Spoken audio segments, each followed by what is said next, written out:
Welcome back to the Turbo Branding Show, where we help you ignite your growth by leveraging your brand to grow faster, easier, and more successfully. I'm your host, Sue Kirshner, and today we're diving into a topic that hits close to home for a lot of small business owners, especially those in the trade.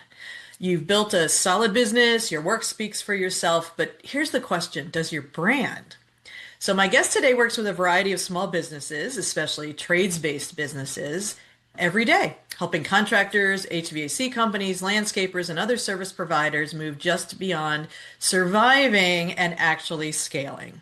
And one of the things he sees over and over again is that business owners are so deep in the daily grind that they never stop to ask, how do my customers actually see me? What do I stand for in my market? And am I missing out on any revenue because my brand isn't doing the heavy lifting that it could be? So no matter what type of business you're running, this conversation is going to challenge you in the way that you think about your brand and give you real practical strategies to put to work right away.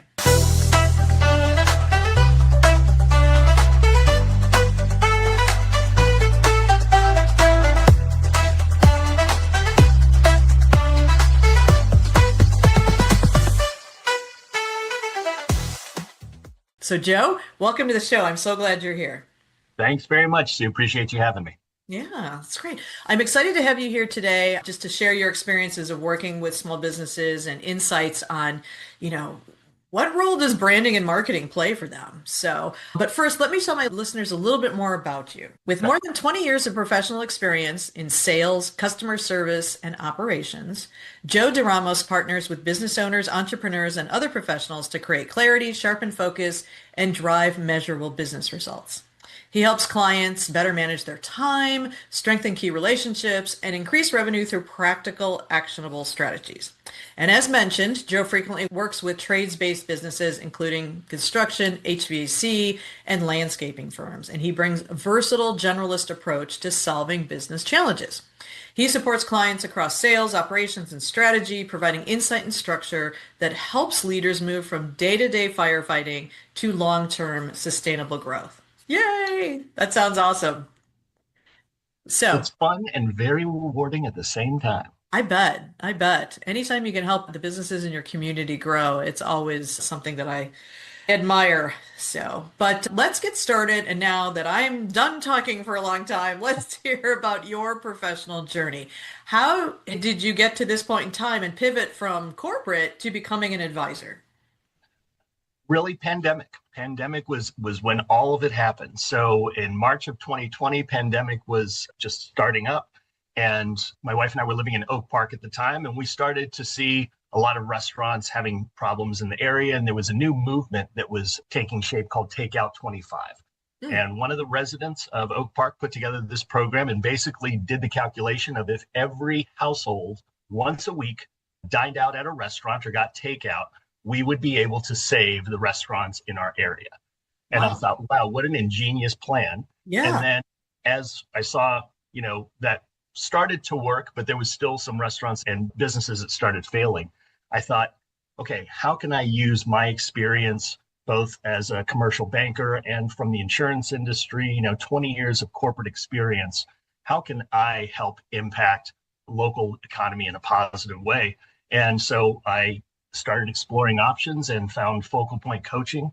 And it just completely aligned with everything that I was looking to do in my vision of success for the future.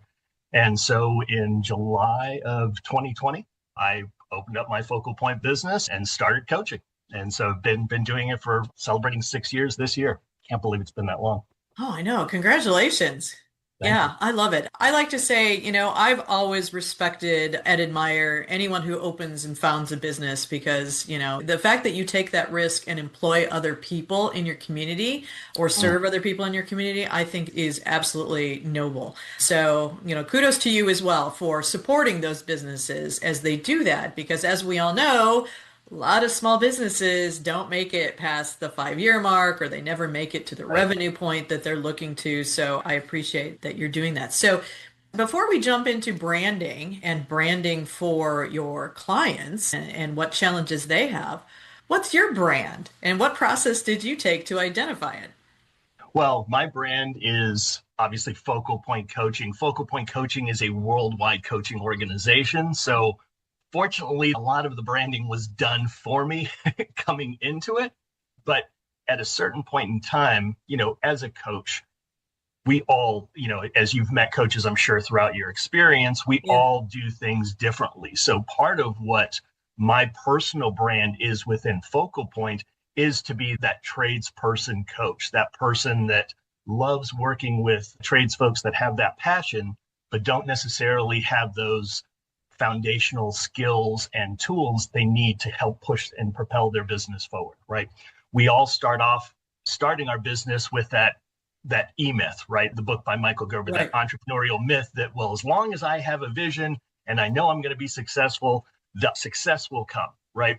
But there's still the foundational elements. Like you still have to understand branding and marketing and lead generation and conversion and data, right? There's still so many elements, which is why for me, I kind of help and brand myself as that person that brings that customized approach to whatever knowledge is lacking within the organization. And so that for me is the brand that I kind of propel forward. I love that. Yeah, that's great. All right. And yeah, I deal with a lot of advisors who, yes, they have this umbrella brand behind them that offers a Mhm. certain sense of trust and stability or even validity. But again, as you were mentioning, the actual, advisors, insurance agents, financial planners, wealth managers, consultants, you all do it a little bit differently. And the personal brand is why people actually, decide to work with you. So I love that Right. you've taken that time to do that. So. All right, so now let's dig into a lot of trades business owners feel like branding is something maybe only big companies need to worry about. Like it's a luxury, that businesses are big enough to have a marketing department and a big budget, and those are the people who worry about that. But help me make the case. Why does a plumber or a three crew landscaping company, need to invest time and energy in building their brand? Well, from a scaling standpoint, right? Anybody can start an organization, put on a name, maybe design a logo or wrap the car. But really, when you're talking about, you know, if your interest is to grow to an unlimited type of potential, at a certain point in time, it's important to be able to anchor yourself to a brand, right? Otherwise, it also helps with the vision and the mission of the organization and allowing employees and customers that or leads that are becoming aware of you to understand what your focus is, what your vision is, and what exactly you're trying to do. So from a branding standpoint, I always make the case that, at a certain point in time, it might not be important to you, but there will come a time from a marketing and strategic standpoint that when you're really developing a long-term strategy, that branding becomes important. I find that most, especially small business owners and trades, they're not into goal setting. Yeah. And so because of that, their way of doing business is monitoring their bank accounts. As long as they have enough money in their accounts to pay their bills, that's their vision of success.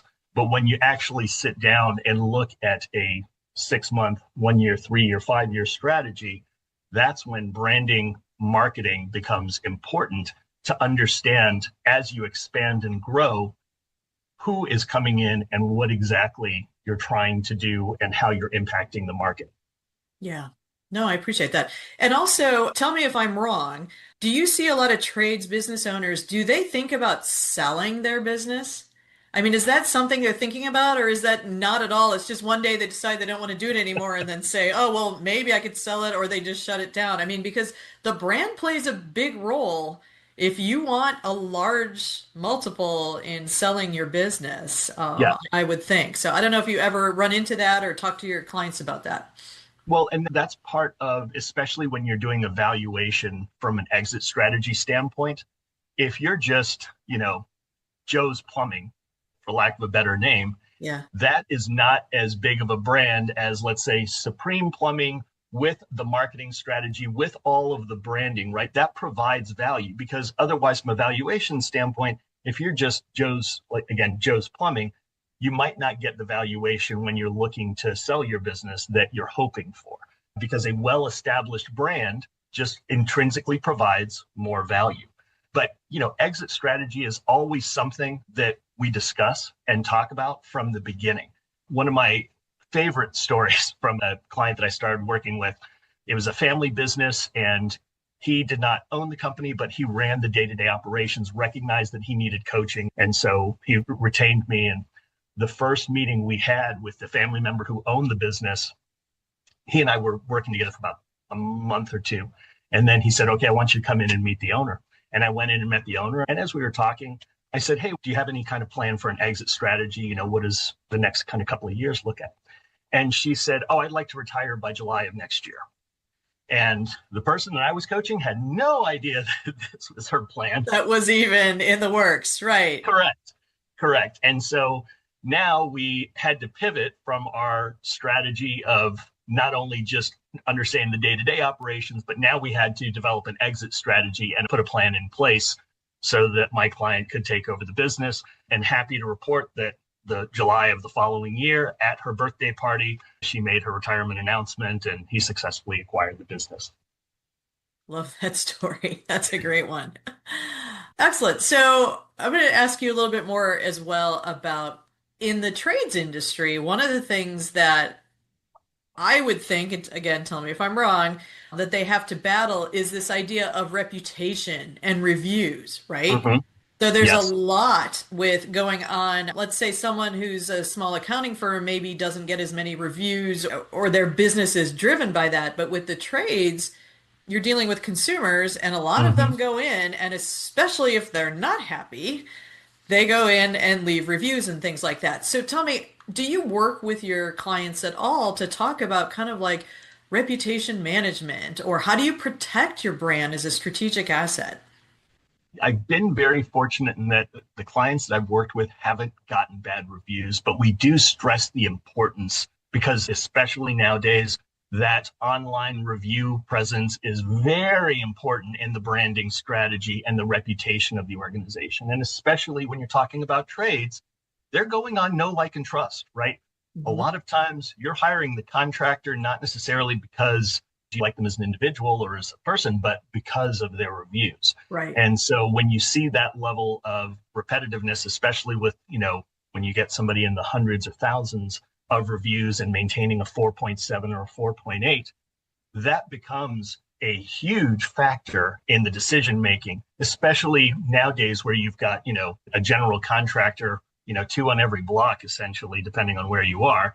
And so the competitive aspect of that comes down to online branding. What is your reputation within the community? What's your online reputation, as well as just, the verbal, person to person kind of reputation.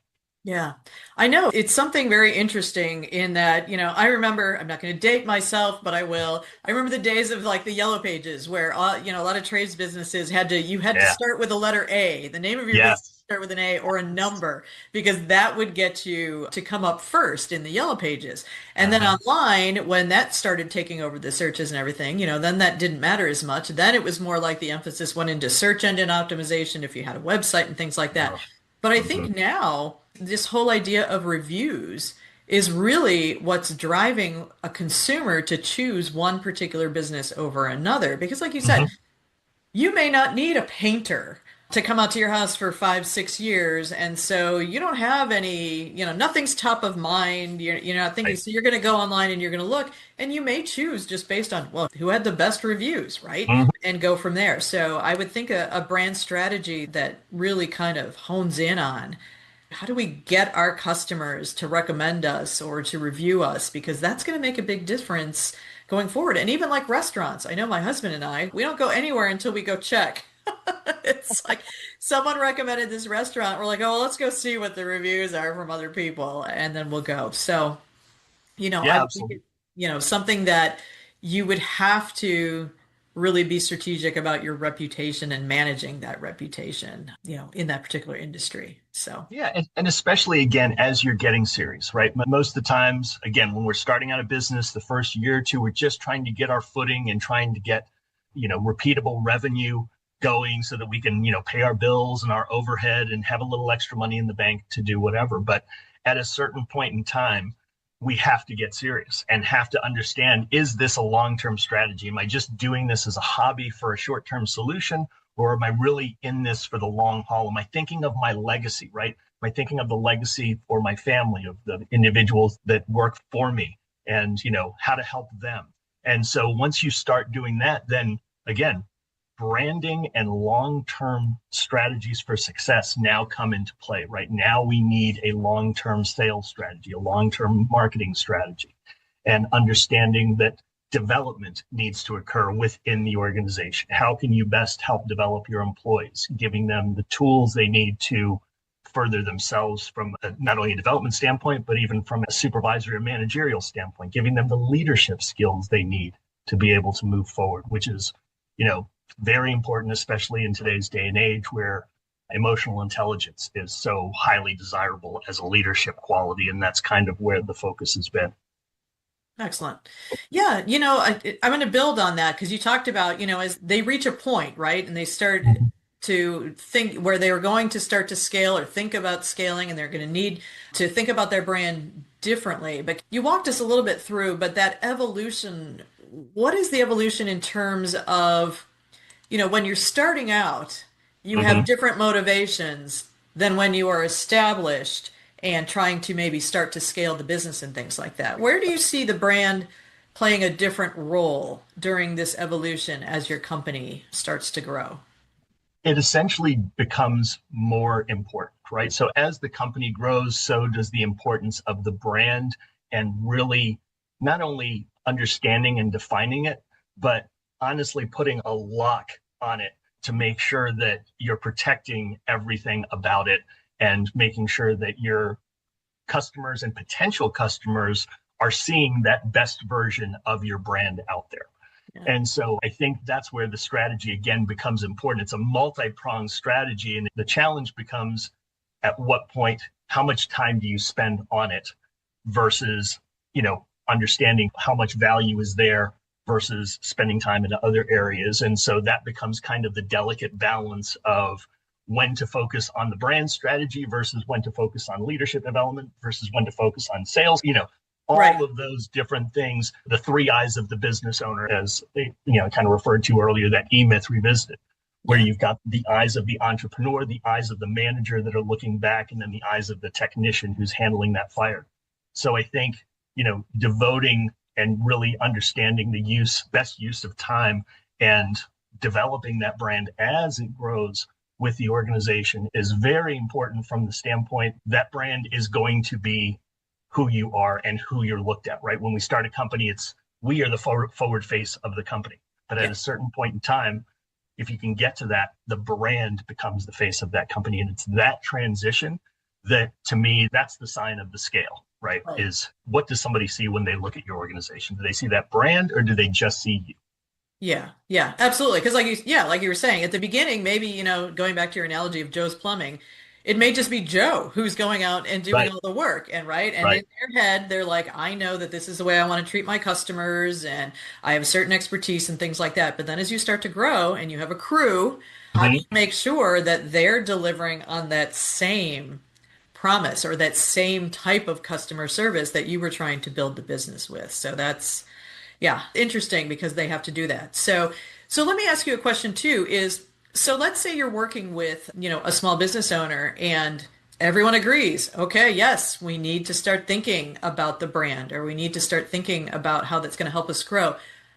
Do they know who to call for help with that? Or how do you advise them? Because it's kind of like I would think too, it's like if you're not brought up in that whole, business background field or even thinking about branding, it's like, oh, well, I'm going to call someone just to do my social media. Or do they really realize that, no, I need someone who's maybe more strategic to help me here? What do you hear and how do you guide them? Well, again, this is why having a good coach or a mentor on your side can, pay off in spades, because usually folks in my roles as consultants, we are always out networking. We have a deep network of individuals and organizations that we can pull from. And even if we don't know the vendor directly, there's other folks in our network who do have those other deep wells, right? So from a decision making standpoint, when that does come up where it's like, okay, now we want to focus on the marketing or branding aspect, it's a matter of, developing a list of potential vendors out there, helping the client interview those vendors and understanding what their benefits, what their strategies are, things that they've done that have worked. But in most aspects, it's best to hire someone that has experience and has that same vision for your brand that you do. But it becomes a challenge because, there's a cost associated with it, right? So where's the value versus the cost? And a lot of times people just, well, my daughter's a graphic artist. She can handle this. Right, right. Yes, well, that might hold true for, a certain point in time. At some point, there does need to be a seriousness around the decision-making process and an analysis of, how to make this decision and what that looks like moving forward and what the pitfalls are as well as the advantages. Right.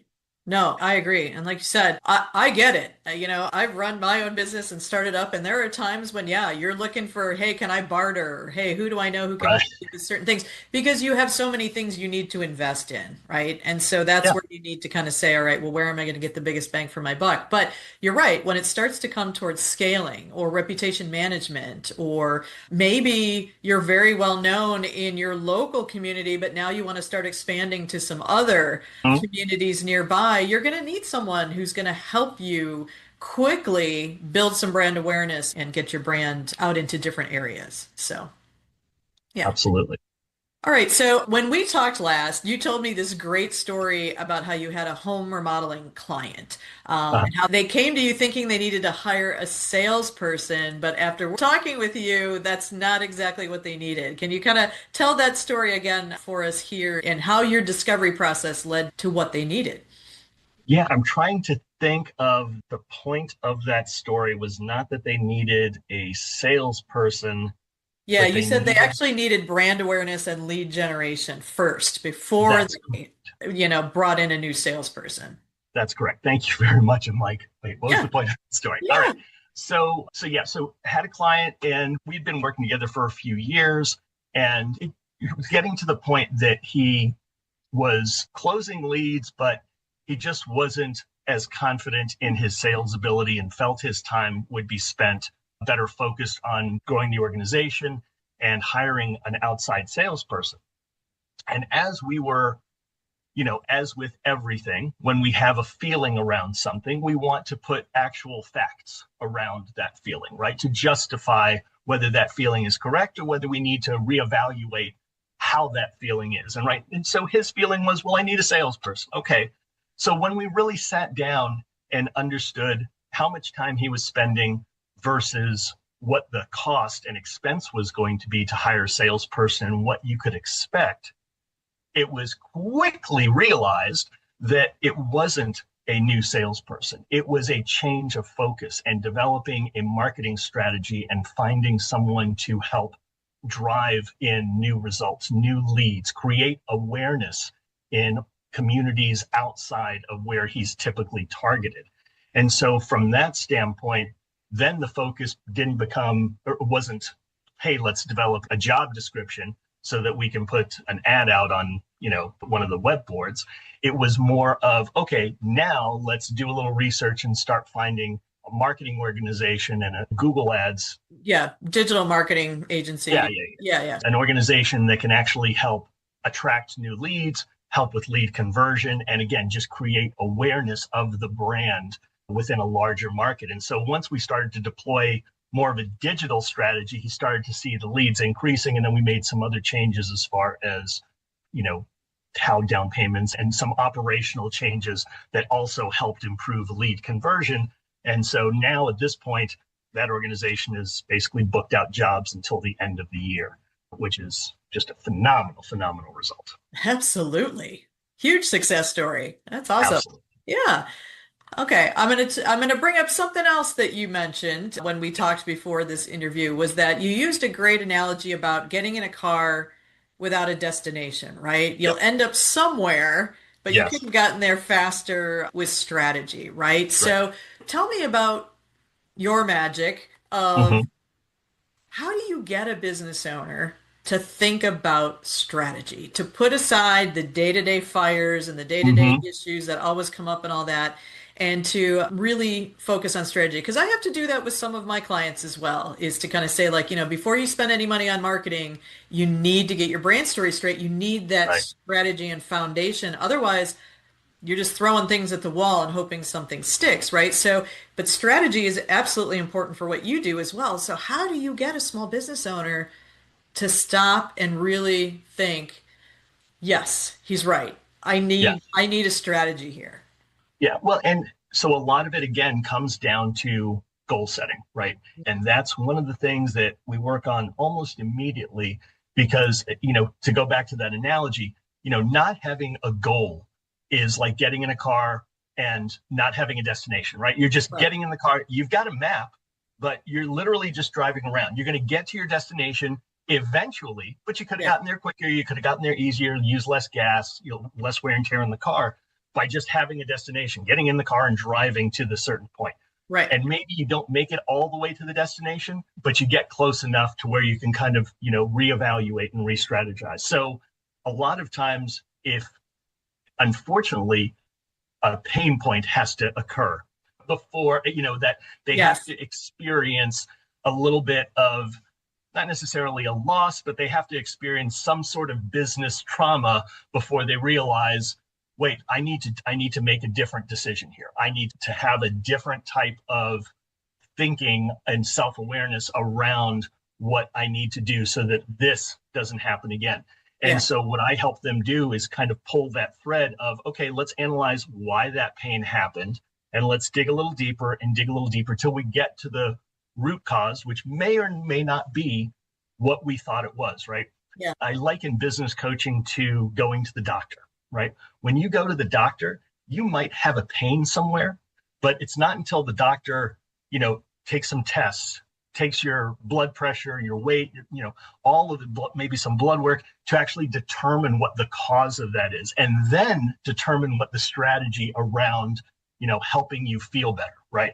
It's the Yeah. same thing working with a business owner to try and get to the root of the issue, then understand, then diagnose, and then come up with a strategy. And so I always try to approach it from that way, in that we're going to do a business strategy, just like your doctor gives you a health strategy, right? Hey, you Right. want to lower your blood pressure? Here's some medication for you. You want to lose weight? Here's a shot or whatever it is. So, Yeah. there's always those things. But sometimes, a lot of what I do is help people develop the confidence to be able to make those strategic decisions. Yeah. And because a lot of the times we're just by ourselves and Yeah. we're sitting in a room going, okay, I think this is what I should be doing, but I'm not really sure. And that's where, again, a good mentor or coach will take your hand and say, nope, we're going to do this together. And we're going to come at this from an organized, foundational standpoint to understand what each of these items are. And we're going to work on them individually as well as together. Yeah. No, I agree. I agree. Thank you for sharing that process you walked through. So, Mhm. we're getting close to our time here, but I just wanted to kind of throw out this comment of, branding, and I don't know if you discuss this with your clients or not, but branding is more than just marketing messaging. It's also the experience. So Mhm. I know a lot of time when I've worked with some smaller business owners and things like that, they're like, oh, I don't have a ton of budget for marketing. I don't have, and it's like, you know what? That's fine, but concentrate on the experience part of it. Concentrate on doing your best work. Always Right. being consistent in the best work that you offer. And if you have customers that you delight with your experience, then they'll talk about you. Yeah. They'll leave you a good review and things like that. So I just wanted to kind of throw that out there, and I don't know if you counsel on this as well, is that you don't have to have a gigantic marketing budget in order to be branding your organization well. A lot of Right. times it's just do great work. Tell people you do great work and then deliver on it. Absolutely, absolutely. And have those people that are evangelical for you, right? That they're not evangelical, evangelists, right? Yeah. Those people that are shouting your praises, Yep. that are telling your story, even when you're not there, so to where, you're acting, people are acting as that pebble in the pond for you, where they're creating those ripples of awareness outside of your immediate sphere. Right. Exactly. Exactly. And it could just be that, a lot of your marketing activity could be developing partnerships and relationships with other local businesses so that Absolutely. they're the ones who are constantly referring you and you have more feet on the street talking about your organization because you've built these relationships with, let's say you're a plumber and you build a relationship with, an HVAC person or Hmm. a contractor or, and they're the ones who say, yeah, Joe's Plumbing is the guy to bring in because he does such great work. And suddenly you have salespeople out there Absolutely. without having to pay them who are helping you build awareness and reinforce that brand that you're great at what you do. So, Yeah, and even speaking from a personal standpoint, I mean, I love meeting other types of coaches, as I mentioned, because we all do things a little differently. I've recently even partnered up with another coach of another organization, and we're putting together a program to help some local businesses in the community. And so, even again, just creating the awareness and bringing both of our kind of communities together and both of our networks together to have an impact within the community and bring some knowledge and some tools and awareness to the local businesses in the town that we live in. So, yeah, it's always great, even if somebody does exactly what you do, get to know them, right, utilize that leverage, utilize someone else's leverage, not only their successes, but also their failures, right? What did they do that didn't work so that you can learn, maybe make the decision not to do the same thing that they did. right. But it's always leveraging the networks and leveraging those around you just to get as much information as possible to make you informed, make better informed decisions. Love it. Love it. Well, we are out of our time, and I have absolutely loved our insights. But before we go and I close this out, I want to do what I always do at the end of the podcast and ask you if you could nominate an organization, person, client, whoever it is, who you think is doing a really good job with branding themselves. Because I Mm-hmm. want there to be more inspiration in the small, mid-sized business arena. So let's give somebody a shout out. So I'm just talking about her, Jill Salzman, Coach Jill Salzman. If you go to her website, jillsalzman.com, just an amazing, authentic brand. From the pictures, the verbiage, the videos on her website, when you meet her in person, she is exactly the person that you expect. That vivacious, colorful, always friendly and curious, right? That's what we want. A lot of times we meet people that are curious, that ask us questions, but her brand is exactly who she is as an individual. And I think that's just a winning strategy. Love it. I know Jill, and I will 100% agree and endorse you on that shout out. So thank you for sharing that. Here's a quick hit to help you brand strong. We talked about how much online reviews matter to your brand and to your bottom line. People are looking for trusted referrals from people they know, or they look to online reviews before they make a purchase, even small purchases. So in that case, do you know what people are saying about you online? It's important, especially for trade, restaurant, or service businesses where reviews can make or break your brand. So here's your homework to know where you stand in terms of ratings and reviews. Let's start by Googling your company. And what comes up first? Is it your website, a review site, or nothing at all? And do you have a Google My Business listing that comes up on the right side of the search results in Google? This is what potential customers see before they ever pick up the phone and give you a call. So then look at that Google listing, or you can look on Facebook or some other industry review site and see what is your numerical rating. Because people want to know if you're trustworthy, if they're going to have a good experience. So they check to see if you have a 5 out of 5 or a 2 out of 5 star rating. But then don't just stop looking at the number, look at how many reviews you have, because a 4.9 rating with 6 reviews tells a completely different story than a 4.7 rating with 500 reviews. Which one would you trust more, and how many do you have? And then if you do have customers who've left you a review, go back and read your 3 most recent ones. Are they saying what you want to be known for? Are they highlighting what you think you do well? Or are they saying something that you don't like? Like, for example, if your reviews say that you're inexpensive or you're cheap, is that a good thing or does that make you cringe?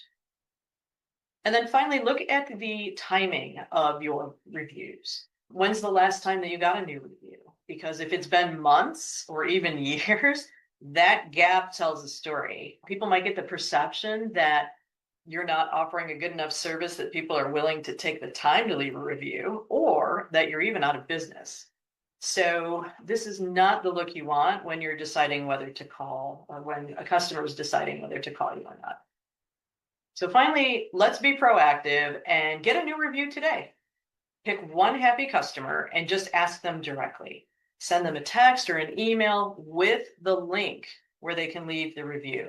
Because the easier it is that you make it for them to leave the review, the more likely they're going to do it. And remember, again, your brand isn't what you say about yourself, it's what other people say. And if you're not happy with what you find after you've done this homework exercise, well, you know where you need to focus next. Getting your reviews and ratings up to where you want it to be. Joe, thank you so much for spending time with me and our listeners today and sharing your journey and all the brand challenges that your clients may be facing as they scale and things like that. So, but if any of our listeners would like to learn more about you and how you help coach small businesses, or even when you're offering the workshop you were talking about earlier, where can they find you?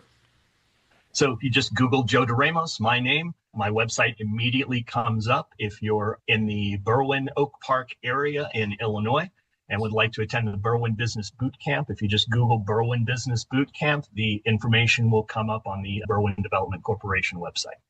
Excellent. Excellent. Well, thank you again. I loved having you here today. Thank you, Sue. Appreciate it. Excellent.